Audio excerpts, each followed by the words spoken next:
Did you know that older adults who continue to challenge themselves report feeling happier and more confident than those who don't? But here's the problem. Many aging parents stop challenging themselves altogether. They let others make decisions for them, they avoid anything unfamiliar, and over time, their circle and their world gets smaller and smaller. And when their world shrinks, it doesn't just affect them, it affects you as their caregiver. It can feel like they've given up, like every responsibility has landed in your lap, and that's exhausting. And therefore, this video is going to be useful for you in two ways. First, I'll show you how adding small, age-appropriate challenges increases your parents' self-esteem. And second, I'll help you avoid the common trap of overhelping, which even with the best intentions can make things even worse. If you feel like your parent has stopped trying, then you're in the right place. I've seen this happen firsthand when parents start saying things like, "You decide for me," or "I can't do that anymore," even when they could with a little bit of extra encouragement. And it's tough because as caregivers, we think we're helping them by making things easier. But when we take away all the challenges, we take away their opportunity to build confidence. We take away the little victories that tell them, I can still do things. I'm still capable. And when parents stop facing even small challenges, their world shrinks and shrinks. They stop going out, they stop making decisions, and pretty soon they stop engaging in life. This can lead to feelings of helplessness, boredom, and even depression. Number one, give them small choices. One of the best ways to help your parent regain confidence is by giving them choices, but small ones. Instead of asking, "What do you want for dinner?" which can feel overwhelming, even for us, try asking, "Would you like chicken or fish tonight?" Instead of saying, "What do you want to do today?" you could say, "Would you either rather go for a short walk or play a card game?" Why does this work? Well, there are three reasons. First, it gives them a sense of control without overwhelming them. Second, it encourages decision making, which keeps their brain engaged. And third, it shows them that their opinions still matter, which is a huge boost to their self-esteem. Number two, let them struggle a little bit. This one can be so hard for caregivers. Watching your parents struggle even a little makes us want to jump in and do it for them. But when we do, we're actually sending them the message, "You can't do this." That's not the message we want to send. Why does this work? Well, first, it reminds them they can still do things. Second, it builds resilience. The more they try, the more they believe it themselves. And third, it increases engagement. Instead of checking out, they're actively participating in their own life again. So next time they're struggling with a button, a zipper, or even remembering a word, pause. Give them time. Let them figure it out. You might be surprised at what they can still do. A little bit more about me. Like you, I walk this path as a daughter caring for my aging father now. I'm not a medical expert, but I feel a strong calling to share my experiences, my research, and best practices with you. If that resonates with you and you'd like to join this community of caregivers and receive my weekly newsletter, then just send me an email at caregiver@myaccess.ca and I'll send you a free printable PDF of gift ideas for senior parents, whether it's for their birthday, Christmas, or even for little gifts if they're in the hospital, which is the perfect segue to number three. Stop agreeing to everything, even if it feels nice. A lot of us say yes to our parents just to keep the peace. We don't want to argue. We don't want to make them uncomfortable. So when they say, "I don't want to try that, I can't do that," well, we nod and we move on. But the truth is, always agreeing isn't kindness. It's avoidance. And it actually hurts them in the long run.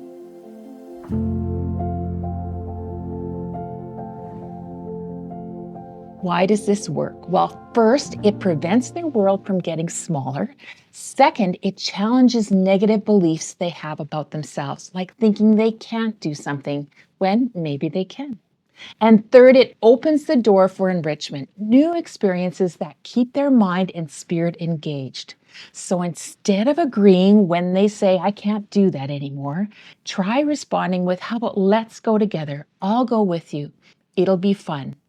Instead of accepting, I don't want to try that, instead say, hey, let's give it 5 minutes. Let's try it out. Let's see how it goes. I'm going to pause the video for 10 seconds here. And if you're enjoying this video and you want more ideas about helping your aging parents, then please consider subscribing. And if you're liking the video, please hit that like button. It really helps us. All right, let's jump back into it. Number 4, encourage them to be social. One of the biggest challenges aging parents face is loneliness. As their world gets smaller, they lose opportunities with people outside of the people they see every day. And when that happens, their confidence takes a serious hit. If your parent isn't regularly hanging out with others, it's no surprise they start to withdraw even more. And when they get a chance to socialize, whether it's family, friends, or a community group, suddenly they feel connected, valued, and most importantly, seen.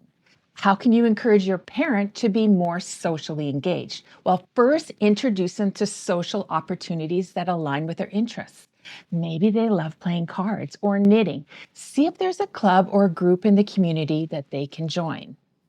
If they're religious, encourage them to attend church events or gatherings at the church. If they love music, look into local concerts or sing-alongs. Second, help them reconnect with old friends or make new ones. Sometimes a simple phone call can remind them that they're not alone. You can also set up video calls with relatives or help them arrange coffee dates with friends. Third, make family gatherings and activities a priority. A weekly game night, dinner together, even watching a favorite TV show as a family can make a difference. These small moments can make a big difference in keeping their world open. The goal here isn't to force them, but to create opportunities where they feel comfortable and included. Number 5, introduce small, achievable goals. When a person stops setting goals, they stop moving forward. And for aging parents, that can lead to a feeling of helplessness. Think about how it feels when you accomplish something, whether it's checking off a to-do list, finishing a project, or learning a new skill. That sense of achievement builds confidence, and it's no different for our parents. When challenges feel too big, it's easy to give up before we even start. That's why small, achievable goals are so important. Start by choosing goals that are meaningful to them. Maybe they've always wanted to finish writing a book, or complete a puzzle, or learn a new recipe. The key is to pick something that excites them and is within their ability. Next, celebrate progress. When they accomplish something, no matter how small, acknowledge it. A simple wow, you did it can be incredibly motivating. If they finish a puzzle, take a picture and share it with family. If they complete a craft, encourage them to display it. And finally, adjust the difficulty as needed. If they struggle, that's your sign to make the challenges smaller. Instead of walking a mile, start with walking to the mailbox. The most important thing is forward movement. When our parents see that they can still accomplish things, it shifts their mindset from I can't to I can. Number 6, get physical. We all know that staying active is important for our health, but for our aging parents, it's also about confidence and independence. When we move more, we feel stronger and more in control of our own body. If your parent has started avoiding movement, whether it's due to fear, pain, or just a habit, encouraging gentle physical activity can make a huge difference. One simple way to do this is to make movement a part of their daily life. Instead of calling them from the other room, ask them to walk over to you. Encourage them to stretch when they wake up or take a few steps outside for fresh air. Or find an enjoyable physical activity. Maybe they like gardening or dancing or playing with their grandkids. Movement doesn't have to be a workout. It just has to be consistent. And if they're open to it, introduce them to structured programs. Many community centers offer senior fitness classes like yoga or swimming programs designed for older adults. Even a small amount of movement can help improve balance, reduce stress, and promote self-esteem. Number 7, find a way for them to contribute. One of the hardest parts of aging is feeling like you are no longer useful.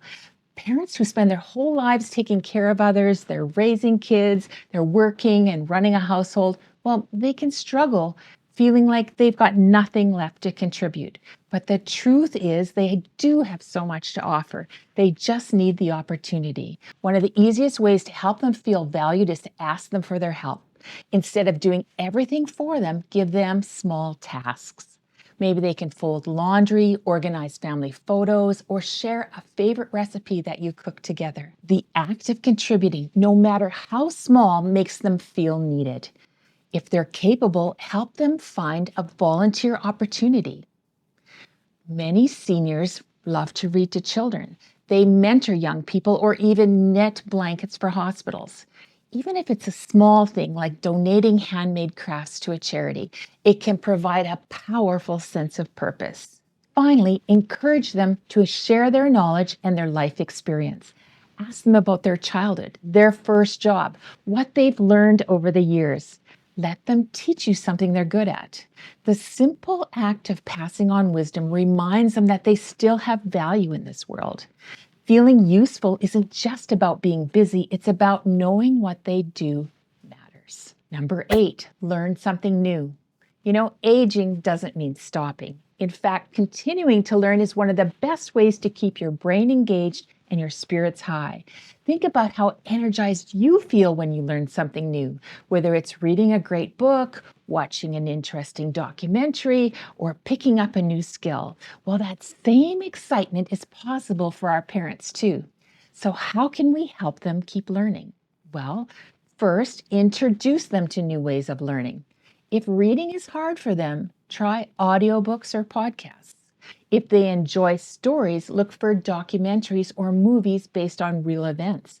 The goal is to make learning accessible and enjoyable. Second, support their hobbies and interests. Maybe they always wanted to learn how to paint or play an instrument or try a new craft. Encourage them to take an online class, join a local workshop, or maybe just experiment at home. And lastly, connect them with community learning opportunities like libraries, senior centers, and community colleges. They often have free or low-cost classes. At the end of the day, the goal is to keep our parents engaged, challenged, and connected. When they have opportunities to overcome challenges, whether they're social, physical, or mental, it builds their confidence and their self-esteem. And as caregivers, we have the power to help create those opportunities. The hardest part about caregiving is finding that balance, helping without overhelping, supporting without taking on everything ourselves. But the truth is, parents still need small challenges. They need victories. They need to feel part of their own lives, not just along for the ride. So my challenge for you this week is to find one way that you can encourage your parents to step outside their comfort zone. Maybe it's giving them a small choice. Maybe it's letting them struggle a little, or maybe it's gently pushing back when they say, I can't. Because when they succeed, even in the tiniest way, it's a win for them and for you as their caregiver. Thanks for watching this video. I'd love to hear from you. What's one small challenge you're going to introduce to your parent this week? Why don't you drop it in the comments below and let's support each other on this journey.